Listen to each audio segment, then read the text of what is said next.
So, what's up, guys? I'm back with the first tutorial. Um, so this has been like requested by some people, I guess. So, I wanted to show you guys and maybe people that want to start Rocket League editing, that sub to me. I want to show you guys how I actually get cinematics, of like different styles and that because a lot of people wanted my clips from my edit coming to an end. And I don't think I even have those clips anymore, and they were recorded really poorly in terms of the way I like organized them all and did some of the effects and that. So I just want to show you guys how to actually like record your own cinematics and clips. So what we're gonna do is we'll just go into this replay. It's a pretty boring replay. We'll just use this. All right. So say so in this play you've got like you go into free cam by holding in PS4 controller it's square, and then you just go to none, and that'll allow you to move everything around like this. And you can use, if you press the left and right sticks, just like tap them, it'll change the FOV, or you can just hold it for gradual. The reason it's bringing up the scoreboard is because that's like my binding for scoreboard, the left stick. It won't actually just show that, it sets the FOV. Um, but so I will say I want to get like a cinematic of Skylar passing here. I will hold the X button on the PlayStation controller, and then this will bring up a speed wheel of different speeds. How I normally record my cines is in either like 25, 10, or 5%. I normally stick to around 10. I just feel like that works better. You can also see that you can use the air roll button, whatever you have that bound to tilt the camera like this. It's pretty useful for if you just want to get like a bit of an angle on the cinematic or anything, and then all it is from there is just I'm gonna set this to 5 actually, it's probably a bit easier for low FOVs. Oh, it's got that annoying bug.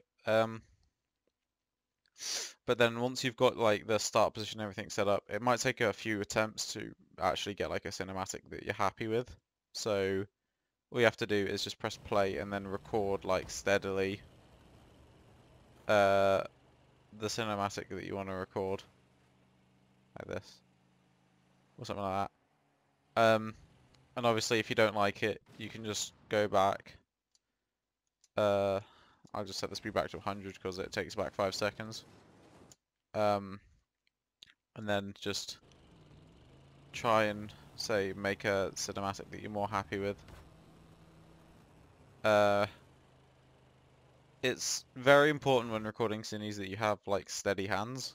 Otherwise it can lead to your cines being like, say it goes like this, and then like that, and then like this again, or like a bit like that at the end. You know, it just look really jumpy once you start adding effects to it, so it's better just to try and make sure it's one complete smooth movement, otherwise your cines will be bad, and nobody wants a bad cine. Um,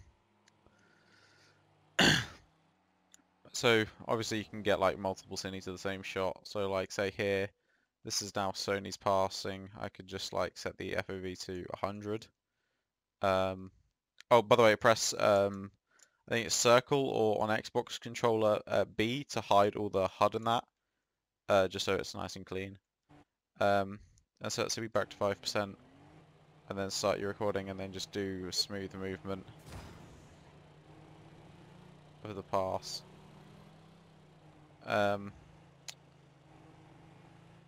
I've not actually like activating the recording when I'm doing that though, because I'm recording this using my main recording software.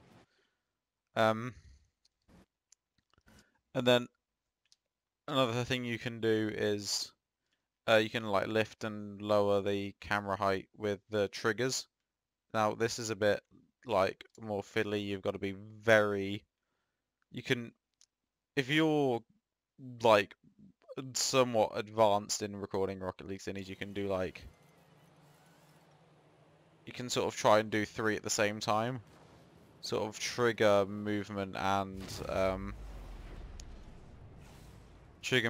turning the camera, but like you need like quite a steady hand to do it, like smoothly to get a good cine. You can still try it, but it's like it's much more difficult than just say doing moving and turning the camera like that. You can also do this if you want, but personally I just don't like cines that just go like side to side doing that. It just feels wrong to me.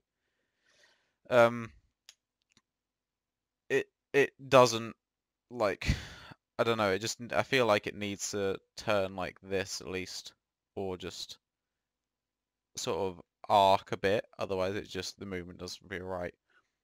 But also another tip, it's quite important, I learned this recently,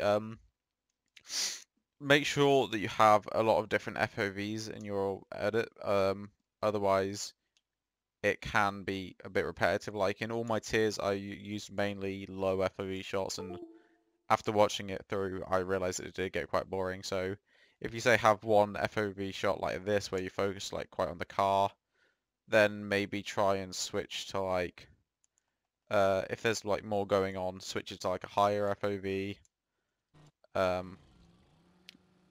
just for more like, I don't know, dynamicness. I don't know what to describe it as.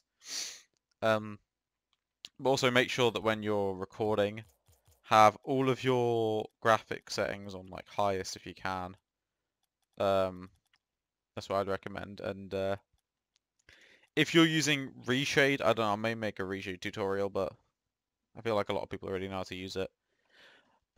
Is just make sure you turn off lens flares, otherwise that could cause like a lot of bugs when actually recording with a Reshade. Without Reshade, you can leave it on, it's fine, but I just personally always leave it off because I'm not doing this with Reshade, just so my game like loads faster and everything, and it's easier for me to do. There's also transparent goalposts. This can cause some bugs with Reshade. Like, I think Sony found this out, so I'm gonna credit Sony. Say if I was to, I think this works, I don't know. Yeah, so say if I put transparent goalposts on here, all the area that say blue here where you can see through, Reshade wouldn't apply to that area, but you'd still be able to see through it and see the normal map. So it's really bugged. So when editing, you can leave it on while playing, but when editing, I would always take that off. Otherwise, it's gonna just look really poorly done. Because I just personally think it looks better without a glitchy reshade through the nets and the walls and that. But I think that's about it for basic cinematics. Just I would say never use a keyboard for cinematics since it's all freehand. Always use a controller. Another thing you can do if you want, the lower the controller dead zone, the easier it is. So you can use 0 and the camera sort of slides by itself. So this is a way to get easy cinematics. Like, I'm not touching the joysticks right now or my controller at all, and it's just moving by itself. So this is a way that you can get like some cinematics, which is like nice and easy. It moves by itself, you know. So you can do that. You can have that controlling this movement and then focus more on, say, lifting the right stick to get the camera going up. You see, and then it's much easier to get it steady. Personally, I just leave it on 0.1, since that's what I use for playing, and also it's what I'm used to. It's all down to preference, basically. I think that's like all of the tips I can give for recording cinematics. The rest is just practice. Like I know it's not as long as other editors, but I've been like recording Rocket League and editing it for like, I'd say, a year and a half now. So it's like I've had a decent amount of practice at recording cinematics. I'm not the best at editing, I no means saying that, but I've had a lot of practice recording cinematics in terms of freehand here. So it's just like tips that I've found for those who want to start recording Rocket League or start editing it or whatever. But I hope you enjoyed this tutorial, and I may make more in terms of basic reshade settings. Maybe like I don't want to do like many After Effects tutorials, but I do sometimes stream editing. It's very rarely though. But if you do want to watch me editing, I'll put a link to my Twitch in the description of the video. There's some VODs on there. I know a lot of people have said they've watched one of my older streams, like editing and OCE. That's really old. Do not watch that if you want to learn editing. Just go and watch better streamers, tutorials, and that. If you can watch my VODs if you really want to learn like more Rocket League stuff, since nobody really streams Rocket League editing.